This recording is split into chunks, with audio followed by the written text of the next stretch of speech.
What's going on, everybody? Welcome back to the Turn of the Jets podcast. I'm your host, Will Parkinson, at Will Pod on Twitter, Instagram, and TikTok, host of all 32, TOJ Talks, and of course, the TOJ podcast. Appreciate everybody for tuning in.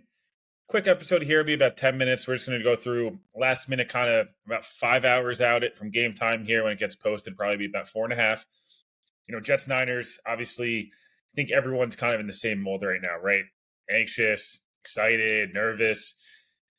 Can't really do much work, can't eat, can't sleep, the whole 9 yards. I think most of the fan base is pretty much in the same spot right now, and it's with good reason, right? Waited about 246 days since the Jets last obviously played, competitive football game. 363 days or thereabouts since Aaron Rodgers last suited up for the Jets in a real football game, and this is a big one. I don't want to undersell it and tell you it's the first game of the year. It doesn't matter. Yeah, of course, plenty of time to adjust to the Jets' struggle today. It's a non-conference game. It's their hardest opponent. It's on the road. All those things are super true, and don't make any bones about it. This is the most difficult game on the Jets schedule. This and probably going to Buffalo are the two games you circled and go environment, skill level, quarterback, the whole 9 yards. You're going, man, this is a tough game. That said, I don't know if there's a better time to catch the Niners. I believe 4-20-1 against the spread. Our team's coming off Super Bowl losses. The Niners are going to get a full Trent Williams, but has played had practiced 2 days and likely not not full pads. Brandon Ayuk is set to be limited in terms of his rep count. Deebo Samuel obviously is coming off a year in which he was banged up quite a bit. Christian McCaffrey's been questionable or limited in practice for quite some time with the calf and Achilles. Plus that Super Bowl hangover. And I just think the Jets do match up decently well with the Niners, especially on the right side of that offensive line for the Niners.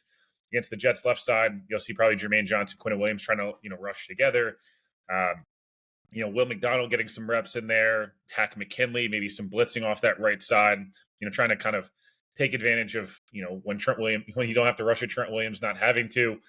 The Jets obviously are a secondary that you trust tremendously. I think you'll see some dime package from the Jets. I think you'll see 6 DBs in terms of Ashton Davis, Chuck Clark, Michael Carter, Tony Adams, Sauce Gardner, DJ Reed, all on the field at some time. At some points, I think you also see early downs, maybe some Jamie and Sherwood.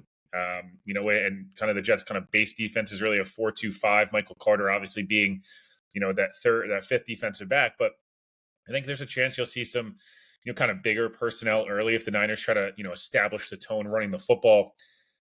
From a Jets offensive perspective, I think it's all about controlling the emotions, right? I think the emotions of the Rodgers return, the emotions of Monday Night Football, prime time, all amped up and juiced and ready to go. And Garrett's an emotional player. Rodgers, some of these guys kind of just channeling it. You're on the road, establish, pick up a first down, pick up 2 or 3 first downs, establish maybe a drive where you go and get some points and you feel like, okay, we're settled into this thing. I'd expect the Jets to run the football a heck of a lot. I think you'll see a lot of Breece Hall. You'll see some Braylon Allen. This is going to be a damn physical football game. This is going to be a lot more your old style 2000, early 2000s, type of game where, we're a lot of big hits. Fred Warner, Quincy Williams, CJ Mosley, Nick Bosa. I mean, the talent's tremendous. Obviously Tyron Smith and Nick Bosa have seen each other quite a bit, over the last couple of years in those Cowboys-Niners matchups. AVT coming back, the injury house. He gonna look on grass, obviously. Morgan Moses coming back, not only to the Jets, but also coming back from that torn pec. Worked his way progressively throughout the summer. Joe Tippmann in year 2, control those snaps. We talked a lot about, all summer the snap issue seems to have gone away. With the yips essentially that Joe Tippmann had, but a lot of what Rodgers and Saleh talked about is getting too amped up, too excited. When he's snapping the football. This is going to be a big-time crowd. This is not an easy place to go play. The Niners, again, are a damn good football team. They're really well coached. They've got superstar players all over the field. And, again, they're a team that's been inches and, seconds away from 2-3 Super Bowls over the last, 5 or 6 years here. So, I'd expect, again, heavy Breece Hall. I think getting Garrett Wilson involved, some of him in the slot. You'll see a lot more motion from the Jets, something we did not see a year ago. I talked a lot about during camp being there and seeing Garrett in the slot. Garrett running a lot of different motion. Mike Williams is full go. Again, I don't expect to see more than 25, 30 snaps, maybe 35, 40 if they really push it and they feel like he's rolling. I'd like to see if the Jets get him a touch early, just kind of ease him into the game. Maybe it's a hitch route. Maybe it's kind of, hey, let's go get a back shoulder here and see if you can kind of take advantage of, the Niners corners are good. Don't get me wrong. But, Charcarius Ward, etc. Those guys are smaller corners. So, Lazard, I expect to get some targets as much as people don't want to hear it. I think Tyler Conklin's a guy that Rodgers is going to look to quite often. Hey, let's pick up 6 here. Let's pick up 8 here. Let's keep the drive alive, not take sacks. Obviously, you want to see what Rodgers looks like when he gets hit. I think he's talked quite a bit about, hey, the one thing I didn't get to do is someone didn't hit me yet. And, he got his foot stepped on, obviously. But, what's that going to look like? And, I just think from the Jets' perspective, when they have chances at 7, take advantage. I think when they have drives that are maybe backed up in their own end, get a first down or 2, regain field position. If they got a long drive together, making sure you walk away with points no matter what. I'm interested to see what Robert Saleh looks like in terms of fourth down calls with a quarterback he trusts. The Jets are on the Niners 45 and 4th and 3. Is he going for it? Or was he going to kind of punt? Is he going to try to kick a long field goal? Just kind of interested to see how he approaches things of that nature. Special teams, Peter Schrager alluded to it earlier in the summer, and it kind of went under the radar. Is Quincy Williams going to be the Jets kicker on kickoffs? And, when they maybe need a play, and, what's that going to look like? Obviously, I think it's something that we'll see, but, could the Jets kind of throw in a wrinkle, from that perspective?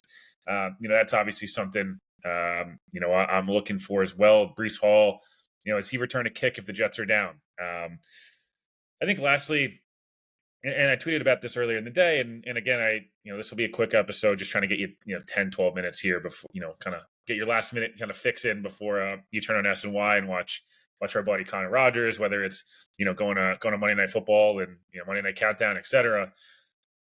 The Jets got to take advantage on defensive tackling efficiently. I think on special teams, on defense, limiting big plays. This defense is built around cover really well in the back, rush with 4, create havoc, force bad decisions, and tackle really well in space.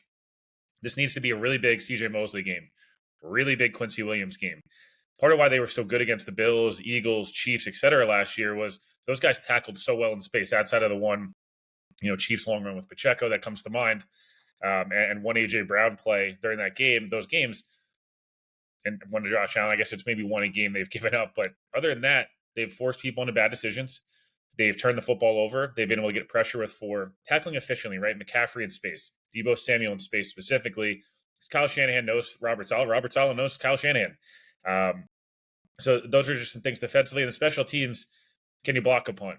Can you make a field goal that from 55 and the Niners miss one and you gain, possession advantage there? Can it be a return to the Niners 45 and 1 first down and you're in field goal range? Can it be, breaking something? Can it force a fumble? We saw the Patriots-Bengals game yesterday. We saw Cardinals-Bills, different games of that nature. Special teams was a huge advantage or, a huge disadvantage for teams. So those are just some things there. And then again, it all comes down to Rodgers. You get him out of there healthy. I kind of am leaning maybe a Niners 2017 win, 23-17, something of that nature. But I would not be surprised at all if the Jets walk out of here with a victory. And we're talking tonight on this podcast in 10, 12 hours from now, whatever it is. Hey, can they go 5-0, 6-0? Can they start the year off in insane fashion? And, you got Leger Douzables on the show the other day talking 1 seed. Mike Clay thinks the Jets are going to the title. You're seeing Peter Schrager is having the Jets as the 1 seed. Like, there's some legit optimism there. And I think if the Jets look competent tonight, look like a good football team that's getting better, and then they go to Tennessee next week, you're going to feel pretty good about, where things are at. Again, keep Rodgers healthy. Can you get a couple vintage Rodger plays? Can you break a big Garrett Wilson, play and kind of build momentum there? Can Tyler Conklin get in the end zone? Can the Jets, Sauce Gardner, get a big-time pick on Brock Purdy that, flips the momentum? We've seen Purdy pressure. When he gets pressured, he's prone to mistakes. He did not have a good preseason. I thought he had some nice moments against Detroit, nice moments against KC in the Super Bowl, but I also think he made some really, big-time errors, and you could kind of shut him down a little bit when you get pressure. So, big-time game. Obviously, everyone trying to enjoy the game a little bit. 246 days is finally here. We got Jets football and kicking off in about 4.5 hours. Appreciate everybody for listening. Again, I'll be back later tonight or first thing tomorrow morning with a recap episode, and then we'll get kind of into a rhythm here. Obviously, then when Titans week comes along, etc. But appreciate everybody for listening. We'll talk to you guys later. Enjoy the game, and let's go Jets, baby.